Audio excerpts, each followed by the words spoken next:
ছোটবেলায় English second paper পরীক্ষার খাতায় জার্নি বাই ট্রেন মানে ট্রেনে ওঠার অভিজ্ঞতা লিখছিলাম। তখন বুঝতে পারিনি, কিন্তু এখন বুঝতে পারতেছি কেন আমি তখন ইংলিশ সেকেন্ড পেপার পরীক্ষায় ফেল করছিলাম। কারণ ট্রেনে উঠার আসল অভিজ্ঞতাটাই তো আমি লিখতে পারিনি, আমি পাশ করলাম কই থিকা। যাই হোক, আপনি যদি চান আগামীকালকে ট্রেনে সিট নিয়ে যাবেন, এটা সম্ভব না। আপনাকে সিট পাইতে হলে অন্তত 10 দিন আগে টিকিট কাটতে হবে। আর সময় পাবেন আপনি মাত্র 5 মিনিট। 8টা বাজে টিকিট ছাড়বে, 8টা 5-এ শেষ। আর এই 5 মিনিটের মধ্যে আমি টিকিট কাইটা ফালাইছি, তার মানে বুঝেন আমি কি জিনিস। আমার গন্তব্যস্থল ছিল ব্রাহ্মণবাড়িয়া থেকে ঢাকা। ট্রেনের টাইম ছিল 9:30টায়। ট্রেন স্টেশনে 9টা বাজে যায় শুনি 8:30টায় যে ট্রেন আসার কথা ওইটাই আসে নাই। আমারটার তো কোনো খবরই নেই।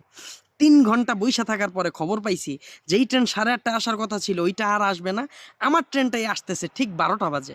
12টা বাজে যখন আমার ট্রেনটা আসছে, 12টা বগির জন্য 12টা গেট খুলছে। 12টা গেটে মিনিমাম প্রতিটা গেটে 100 জন মারামারি করতেছে ঢুকার জন্য। আমি যেহেতু বাঙালি, মানুষের দেখতেছি জানালা দিয়ে লাফ দিয়ে ঢুকতেছে, আমিও জানালা দিয়ে ঢুকে গেলাম। ঢুইকেই দেখি কি মাত্র 10 হাত দূরে আমার সিটটা। কিন্তু এই 10 হাতের মধ্যে মিনিমাম 300 জন মানুষ আছে যাদের সাথে আমার মারামারি কইরা সরায়া ওই সিটে বসতে হবে, যেটা আমার পক্ষে সম্ভব না। তবুও আমি চেষ্টা করতে করতে করতে করতে এই 300 জন মানুষের সরাইতে সরাইতে আমি যে যখন সিটে বসছি, তখন অলরেডি আমি ঢাকায় এসে পড়ছি। সবাই আমার জন্য দোয়া কইরেন। Journey by train in Bangladesh. Thank you.